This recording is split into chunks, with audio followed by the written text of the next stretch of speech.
नमस्कार प्रिय दर्शकों। 4 मंदिर, 4 दिशाएं और एक ही उद्देश्य, आत्मा का परमात्मा से मिलन। ये है उत्तराखंड की वो यात्रा जिसे कहते हैं चार धाम यात्रा।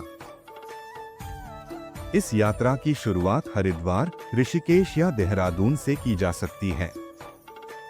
इस वीडियो में हम अपनी यात्रा की शुरुआत हरिद्वार से करेंगे।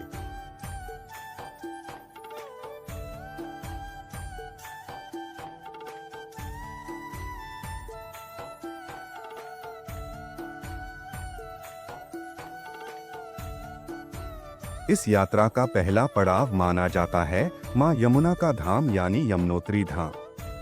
इसके लिए हरिद्वार से उत्तरकाशी के जानकी चट्टी तक बसें, टैक्सियां और टूर पैकेज आसानी से मिल जाते हैं। जानकी चट्टी पहुंचकर वहां से लगभग 6 किलोमीटर की कठिन ट्रेकिंग करके यमुनोत्री धाम पहुंचा जाता है। यह ट्रेक बुजुर्गों और असमर्थ यात्रियों के लिए चुनौतीपूर्ण हो सकता है, इसलिए उनके लिए पालकी, घोड़ा खच्चर, डांडी कोंडी जैसी सुविधाएं उपलब्ध हैं। यमुनोत्री धाम में देवी यमुना का मंदिर स्थित है, जो यमराज की बहन मानी जाती हैं।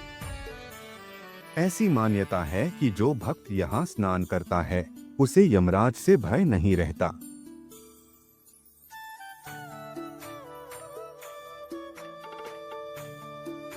यहाँ स्नान करने के पश्चात ऐसी मान्यता है कि व्यक्ति पापों से मुक्त होकर एक शुद्ध आत्मा के साथ एक नई शुरुआत करता है और अगले पड़ाव गंगोत्री धाम की ओर प्रस्थान करता है, ताकि इस पवित्र तीर्थ यात्रा के अगले चरण को पूर्ण कर सके।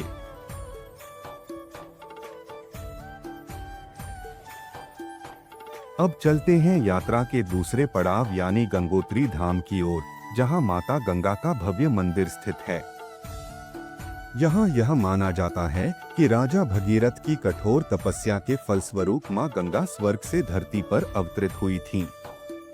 मार्ग में सड़कें अच्छी हैं और वाहन सीधे मंदिर तक पहुँचते हैं, जिससे यात्रा सहज हो जाती है। गंगोत्री से गोमुख की यात्रा भी की जा सकती है, जो गंगा नदी का वास्तविक उद्गम स्थल माना जाता है। हालांकि इसके लिए अलग से ट्रेकिंग करनी होती है। यहाँ दर्शन करने के पश्चात यात्री यात्रा के तीसरे पड़ाव केदारनाथ धाम की ओर प्रस्थान करते हैं। श्रद्धालु गंगोत्री से गंगाजल साथ ले जाते हैं, जिसे वे केदारनाथ में शिवलिंग पर अर्पित करते हैं। यह एक विशेष धार्मिक परंपरा है, जो भगवान शिव को समर्पण की भावना दर्शाती है।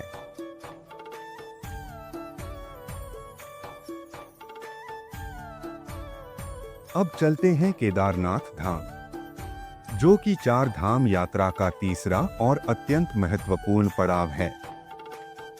यह पवित्र स्थल भगवान शिव के 12 ज्योतिर्लिंगों में से एक है, जहां पांडवों ने महाभारत युद्ध के पश्चात अपने पापों के प्रायश्चित हेतु भगवान शिव को प्रसन्न करने के लिए तपस्या की थी। केदारनाथ तक की यात्रा गौरीकुंड से शुरू होती है, जिसमें लगभग 23 से 25 किलोमीटर की पैदल चढ़ाई शामिल होती है। यह मार्ग कठिन जरूर है, लेकिन रास्ते में पड़ने वाले झरने, घने वन और हिमालय की गोद में बसी हरियाली इस यात्रा को दिव्य बना देते हैं। शिव की उपस्थिति यहाँ हर कदम पर अनुभव होती है। श्रद्धालुओं की सुविधा के लिए हेलीकॉप्टर सेवा, घोड़े और पालकी की व्यवस्था भी उपलब्ध है।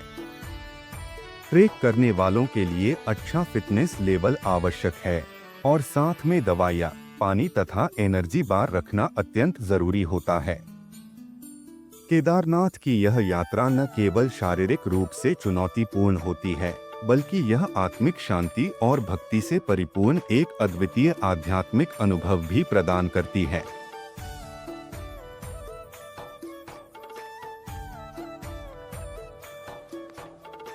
अब यात्रा अपने अंतिम पड़ाव यानी बद्रीनाथ धाम की ओर बढ़ती है, जहां जोशीमठ होते हुए पहुंचा जाता है। यह मार्ग सुव्यवस्थित है और सड़कें मंदिर के पास तक जाती हैं, जिससे यहां पहुंचना अपेक्षाकृत सरल होता है।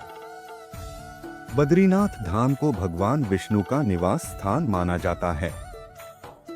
धार्मिक मान्यता के अनुसार आदि शंकराचार्य ने यहाँ भगवान बद्री नारायण की मूर्ति खोजी थी और इस स्थान पर मंदिर की स्थापना की थी। यह मंदिर हिंदू आस्था का एक अत्यंत महत्वपूर्ण केंद्र है, जहां हर वर्ष लाखों श्रद्धालु दर्शन के लिए आते हैं। मंदिर परिसर के पास स्थित तप्त कुंड एक विशेष आकर्षण है, जहां गर्म जल में स्नान करना धार्मिक रूप से शुभ माना जाता है। इसे दिव्य ऊर्जा का स्रोत माना जाता है और यहां स्नान करके ही श्रद्धालु भगवान बद्री नारायण के दर्शन करने जाते हैं। यह यात्रा न केवल प्राकृतिक सौंदर्य से भरपूर है, बल्कि आत्मिक शांति और अध्यात्म से ओतप्रोत भी। चार धाम यात्रा के दौरान मौसम अत्यंत अप्रत्याशित होता है, कभी भी बारिश या बर्फबारी हो सकती है। इसलिए यात्रियों को पूरी तैयारी के साथ आना चाहिए। साथ में गर्म कपड़े, रेनकोट, सनग्लासेस और मजबूत ट्रेकिंग शूज अवश्य रखें। पहाड़ी इलाकों में नेटवर्क की समस्या आम है, इसलिए ऑफलाइन मैप, टॉर्च और पावर बैंक जैसी आवश्यक चीजें अपने साथ रखना बहुत जरूरी है। यात्रा के समय अत्यधिक भीड़ होने के कारण होटल और धर्मशाला भरे रहते हैं और महंगे भी रहते हैं। इसलिए हो सके तो गढ़वाल मंडल विकास निगम के वेबसाइट से अपने लिए रूम या डोरमेट्री बुक कर लें।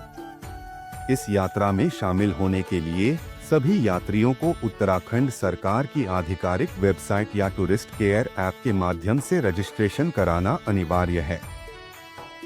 यह रजिस्ट्रेशन सुरक्षा और व्यवस्थापन के दृष्टिकोण से आवश्यक है और बिना पंजीकरण के यात्रा की अनुमति नहीं मिलती।